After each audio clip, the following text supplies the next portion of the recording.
우리 성도님들 기도해 줘가지고 저도 금식 잘하고 그랬습니다. 오늘부터 좀 이렇게 물을 좀 마시려고 합니다. 미음 좀 먹으려고 좀 몸에 부작용이 조금 있는 것 같아서 이제 그만하고 미음을 좀 먹으려고 합니다. 함께 같이 기도해 줬던 모든 성도들에게 고마움을 전합니다.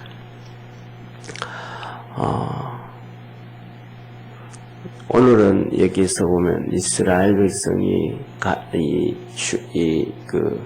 애굽으로 들어간 것부터 이제 새로 시작이 하는데, 첫째 이제 1세대, 애굽 들어갔던 1세대에 대해서 말씀을 하고, 그 다음에 2세대의 생활의 시작을 말씀해 줍니다.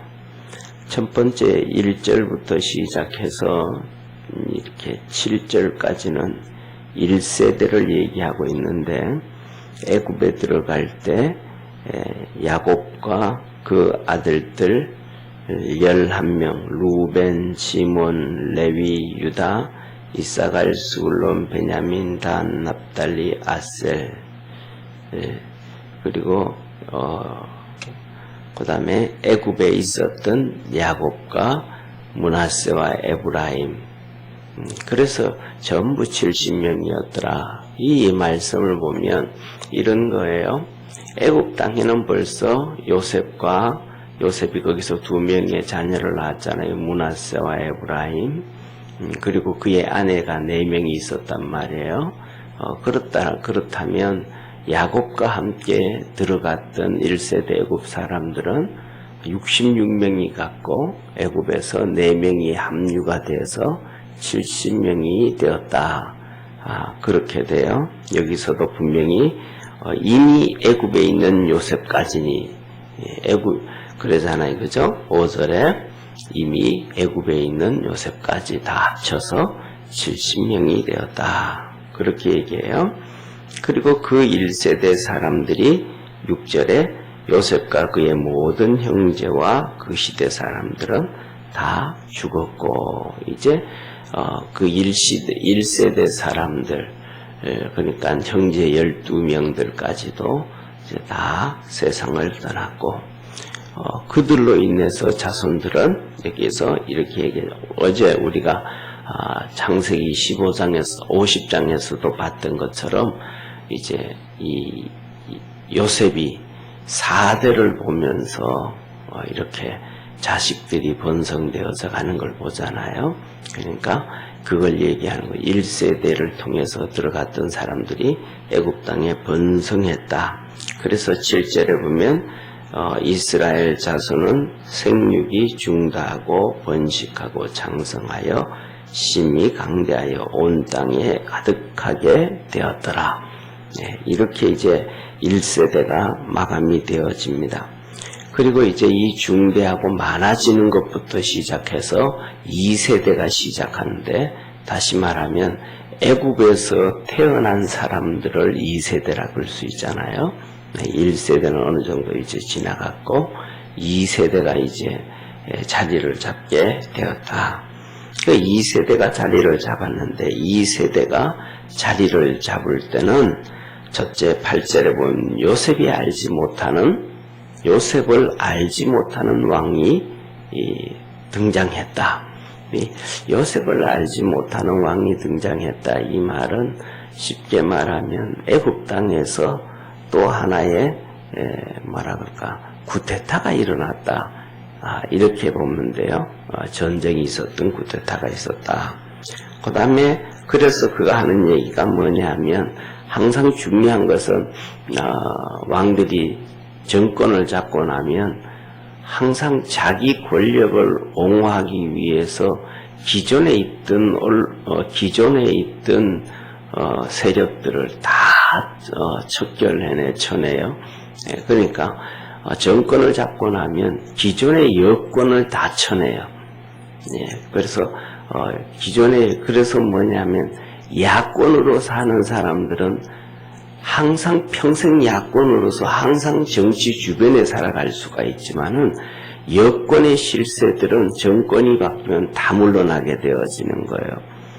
그래서 대표적인 우리나라도 그렇잖아요. 우리나라도 보면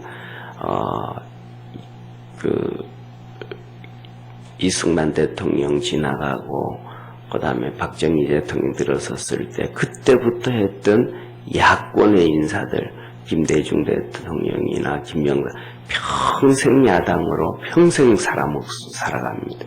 그러니까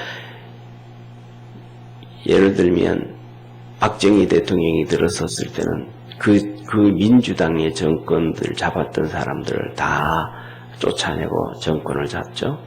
그 다음에 전두환 대통령이 정권을 잡고 나면 야권은 그냥 놔둬요. 그냥 약간의 가택연금이랑 그냥 기본적인 이런 것들만 좀 하지, 재산을 떼한다든지, 정리한, 이런 거 없어요. 그런데, 이 전두환 대통령이 정권 들었었을 때는 그 전 정권에 있던 여건들을 다 정리를 하잖아요. 그 다음에 김영삼 정권 들어섰을 때도 그 전 정권 다 정리합니다. 그 김영삼 정권이 야당 정권이었으니까 합당은 했지만 실질적으로 여권이 아니고 야권이었거든요. 그러니까 50 청산하고 60 청산하고 기존에 있던 사람들 다 정리를 해버리는 거예요. 그래서 사실은 뭐냐면 김영삼 대통령 때부터 시작해서 대한민국의 보수는 없어져 버린 거예요. 실질적으로. 그리고 그 다음에 김대중 대통령이 들어서니까 김대중 대통령은 정리를 안 하죠. 왜? 같이 야권이었었으니까. 평생 야권으로 같이 있었으니까. 그리고 노무현 대통령 들어서서도 그 정리를 안 하잖아요. 그냥 유일하게 박지원 씨만 대북 사건 하다가 그 정리하고, 그 다음에 이명박 대통령 들어서서도 정권 정리 안 하고, 박근혜 대통령 들어서서도 그냥 넘어가고, 이런 새로운 정권이 들어서게 되면 여권의 정리를 다 기존에 있었던 여권의 정치를 다 하는 거예요. 왜? 그래야 자기들의 권력이 견고해지니까 그러는 거예요. 그러니까 이런 것들을 기존에 있던 것들을 정리를 다 해야 하면 자기 정권이 굳건해지거든요. 그러니까 쉽게 말하면 지금 지금 문재인 대통령이 들어서서 그 전에 있던 정권들, 박근혜 정권, 이명박 정권의 사람들, 핵심 정치 사람들, 이 사람 저 사람들을 거의 200년 정도 된다 그러잖아요. 감옥에 다 보내니까 자기들이 원하는 것들을 다 하잖아요. 쉽게 말하면 헌법을 바꾸려고 하다 그건 국민들의 저항에 걸려서 못했지만은 공수처 같은 공산주의법, 유일하게 중국과 북한, 그 다음에 쿠바가 가지고 있는 이 세 가지, 그들이 가진 민주주의에서는 절대로 가지지도 않는 공수처법을 그냥 쉽게 통과시켜 버린다든지, 선거법을 쉽게 통과시켜 버린다든지, 이런 정권을 가지고 있어 기존에 있던 사람들을 다 치니까 그 다음에 자기가 원하던 걸 다 했잖아요. 근데 예를 들면 박근혜 정부 같은 경우에는 국회의원들이 제일 처음에 한 150명이 넘는데도 불구하고 일하겠다고 법을 바꿔달라고 법을 좀 만들자고 해도 2년씩 3년씩 끌려지고 법을 안 만들어지고 결국은 그러다가 유승민이가 튀어나오고 해가지고 뒤집어져 버리잖아요. 이러한 여건이 항상 그걸 정리를 해야만이 그게 되어지는데, 지금 미국 같은 경우에도 트럼프 대통령이 정권을 잡고 그 국무성에 있는 30만 명의 공무원들 중에서 그걸 정리하는데 정리하는데 3년이 걸렸단 말이에요. 그거 하는데 또 기득권 자기들의 그것을 내려놓지 않기 위해서 쉽게 말하면 제일 처음에는 트럼프 러시아 스캔들하고 탄핵하겠다고 그 몸부림을 치다가 그게 또 거짓말이고 들통이 나고 안 되니까 우크라이나 사건 가지고 또 그 탄핵해가지고 하원에서 탄핵했다가 엊그저께 막 이제 그거 탄핵한다고 떠들기만 하고 해가지고도 거의 1년 이상 끌잖아요. 계속 그걸로 싸움을 하는 거예요. 어느 나라든지 똑같이 이렇게 되어지는데, 여기에서 똑같이 창세기에서도 왕이 들어서서 기존의 정권들을 다 정리를 해버리는 거죠. 그래야 자기들 마음대로 이제 여기 엄청나게 많은 이스라엘 백성들을 자기들이 원하는 대로 이렇게 종살이도 시키고 뭐도 하고 일도 하고 자기들이 원하는 일들을 하게 되어지기 때문에 다 그렇게 보여져요. 그러면서 이들이 뭐냐 하면 성경에서는 여기 하나님은 그 요셉을 모르는 왕이 들어서서 이런 말씀을 하는데 이 역사적으로 보면 요셉을 모르는 왕이 아니고 요셉을 무시하는 왕이 아닌가 그런 생각을. 왜냐하면 나라의 역사는 잊어버릴 수가 없거든요. 그러니까 예를 들어서 전쟁을 해가지고 한 나라를 뒤집어엎고 만들고 이렇게 해도 그 나라의 역사가 다 있기 때문에 기록한 이 역사가 있기 때문에 그것을 보면 어떻게 그 나라가 진행되어 왔는지 뭐가 됐는지 어떻게 됐는지 그걸 다 안단 말이에요. 그러니까 그것을 모르는 것이 아니고 무시해버린 아예 그냥 이렇게 무시해버린 그런 왕이다. 그래서 더 중요한 것 중에 하나는 뭐냐면 여기서 10절에 이렇게 말씀을 하셔요. 이들이 이스라엘 백성들이 우리 적군과 싸우게 될 때에 우리 편에 서지 않고 적군의 편에 서서 우리를 억압하고, 그러면 적군과 함께해서 억압하고 나면 그 다음에는 자기들의 부귀영화를 누리는 거잖아요. 부귀영화를 누리는데 한번 보세요. 이스라엘 백성들이 그 전쟁에서 이기고 난 다음에는 부귀영화 누리는 게 애굽에서 부귀영화를 누리고 자기들의 정권을 쭉 가져가는 게 쉽겠어요? 아니면 애굽에서 나와가지고 또 가나안 땅에 다 있는 가나안 족속, 헷 족속, 브리스 족속, 여부스 족속 수많은 족속들이 나라를 세우고 견고하게 있는데 그들에 가서 전쟁을 해서 그들을 패하고 나라를 세우는 게 쉽겠어요? 이건 상식적이잖아요, 그죠? 전쟁을 하고 나면 그 나라에서 정권을 잡고 그 나라에서 호의호식하는 것이 훨씬 더 편리하단 말이에요. 그런데 이 왕은 벌써 알고 있는 거죠. 이 백성들은 갈 것이다라는 것을, 하나님의 약속의 말씀을 갖고 갈 것이다라는 것을. 그러면 하나님의 약속의 말씀을 갖고 갈 것이라는 걸 알았다라는 얘기는 다시 말하면 요셉에 대해서도 알았는데 그것을 몹시 무시해버렸다. 그것을 잊어버렸다. 아예 그것은 없는 걸로 하자. 그건 얘기 꺼내지 말라. 이렇게 되어진 것이 아닌가. 오히려 그것이 더 합리적이지 않는가 싶어요. 그래서 이들이 절대로 애굽에서 가면 안 되니까. 왜 애굽에서 있는 이들을 노예로 삼으면 몇백만 명이 엄청난 노역을 하는데 다른 나라와 특히 예를 들어서 다른 나라와 그 당시에 전쟁을 했던 이유 중에는 전쟁을 하면 영토를 넓히는 확장도 있지만은 노동력을 가져오기 위해서 전쟁을 한단 말이에요. 노동력을. 그래서 우리나라에 쉽게 말하면 이거죠. 자기 나라에 있는 그 세력들, 자기 나라에 있는 세력들을 제거하고 외국에 있는 노동자들을 끌고 와서 노동력을 부축하고 외국에 있는 자본을 가지고 와서 나라를 부강시키는, 전쟁을 통해서 나라가 부강해질 것을 원한단 말이에요. 그러니까 이 이스라엘 백성들에게, 이 애굽 백성들에게 있어서 이 엄청난 많은 이스라엘 백성들이 수십만이 되든 수백만이 되든 이들이 출애굽을 해나가면 애굽 땅에 있는 엄청난 노동력이 빠져나가는 것이고 그들에게 있는 지식이, 지혜가 빠져나가는 것이고 이게 다 빠져나가는 거예요. 그러니까 예를 들면 공산주의가 못 사는 것 중에 하나가 첫 번째가 그 한 나라를 점령하고 공산주의가 정권을 점령하고 나면 지식인들을 다 죽여버리는 거예요. 지식인들을 다 죽여버린 기독교인들부터 시작해서 지식인들을 그냥 보통 캄보디아도 그렇고 러시아도 2천만 명, 중국도 거의 7,800만 명, 캄보디아도 한 800만 명 될 때 250만 명, 이런 식으로 다 죽여버리는 그런 3분의 1에서 4분의 1을 죽이는데 그 사람들이 거의 다 지식층들이거든요. 그러니까 그 중간에 있는 그 탑에 있는 지식층들을 다 죽이고 나니까 자기들이 몇십 년, 50년, 70년 장기 집권해 가는데 이렇게 이거 잘못됐다고 얘기하는 사람이 없어져 버리는 거예요.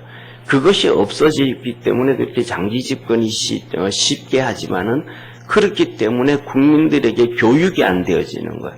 지식 교육이 안 되고, 그 다음에 과학 교육이 안 되고, 이런저런 교육이 안 되어지니까 나라가 가난해지고 더 못 살게 되어지고 더 비참해지는 것 중에 하나란 말이에요.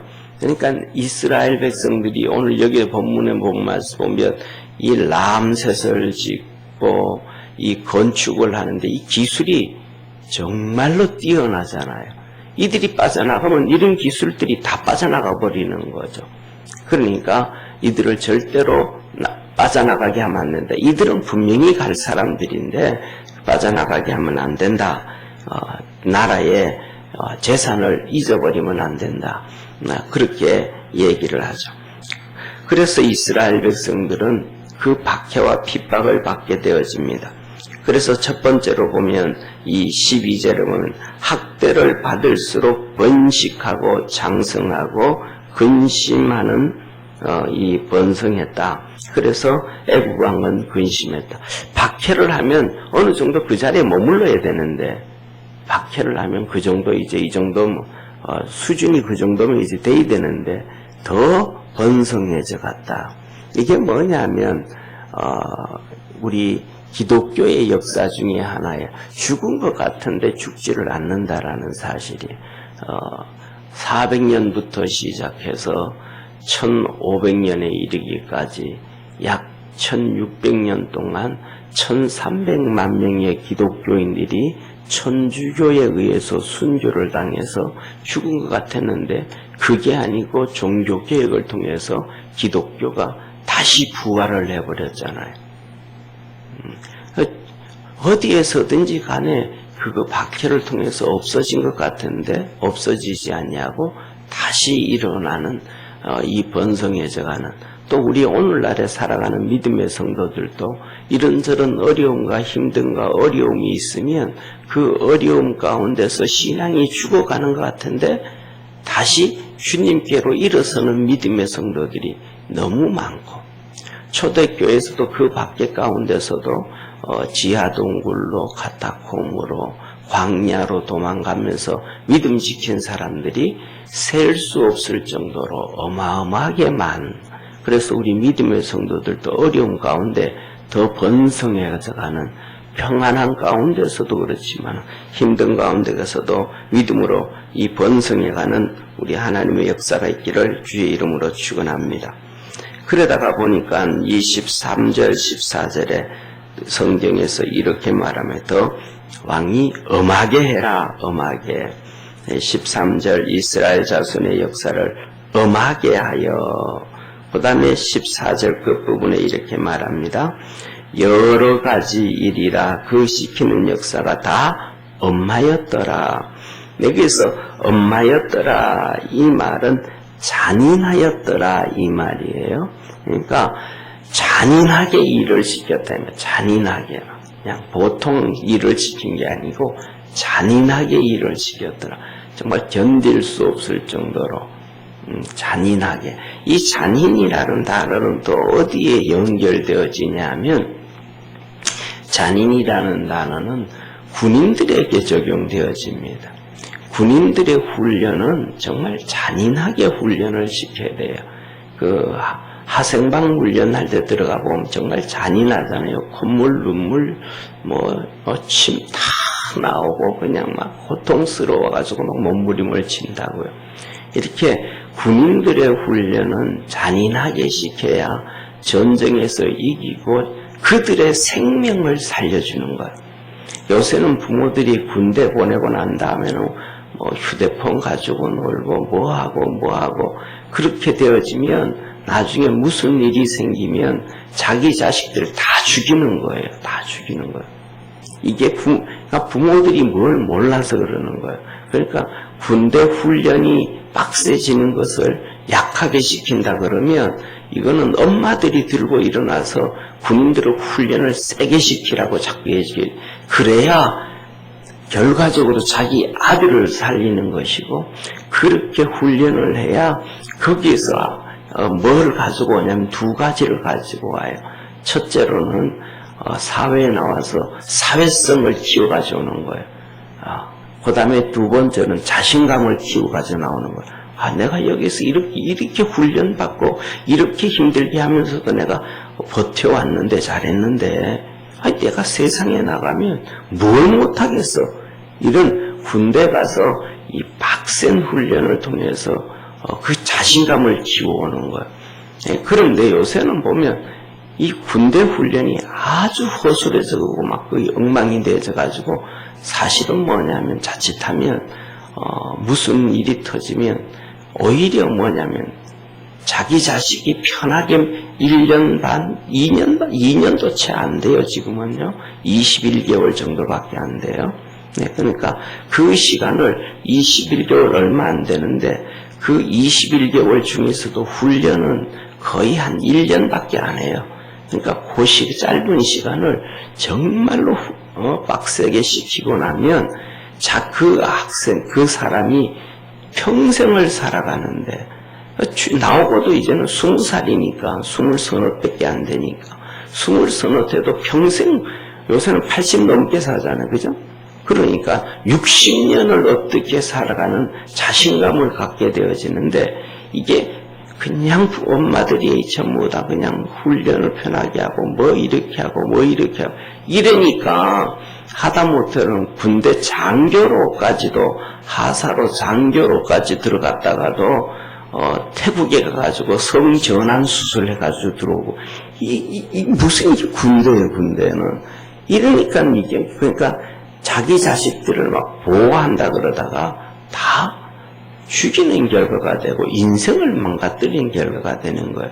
그러니까 군대라는 것이, 우리나라 군대라는 것이 정말로 좋은, 인생에 있어서 그 짧은 21개월 동안 정말로 좋은 건데, 그것을 지금 한국 엄마들이 자기 자식들 그렇다고 다 망가뜨려져 버리는 이런 결과를 초래하고 있습니다. 그래서 이런 우리가 어려움이 결코 나쁜 게 아니고, 어려움이 정말 하나님 앞에서 큰 축복이고 능력이고, 또 어쩌면 이것이 더 나아가서 이러한 엄청난 노력과 고역이 결국은 뭐냐면 이스라엘 백성은 광야 40년 동안 버티고 이기고 가나안 땅에 들어가서 정복하고 싸우고 하는데 윗거름이 되고 그 뒤에 내가 될 수 있다. 그래서 우리에게 어려움이 어려움으로 끝나는 게 아니고 이 하나님의 복을 받고 또 인생에 하나님이 주신 축복을 점프할 수 있는 이 디딤받침이 된다라고 생각하는, 그렇게 귀하게 여겨드리고 살아갈 수 있는 축복의 성도가 되기를 축원합니다. 기도하겠습니다. 전능하신 하나님 아버지, 우리 사랑하는 모든 믿음의 성도들에게 하나님의 거룩한 은혜가 있게 하옵시고, 믿음 안에서 승리하는 복된 성도들로 삼아 주옵소서. 주님 영광 받아 주옵시고, 새벽마다 주 앞에 나올 때 주님 만나고 주님 섬기고 주님의 은혜를 입고 살게 하옵소서. 예수님의 이름으로 기도드립니다. 아멘.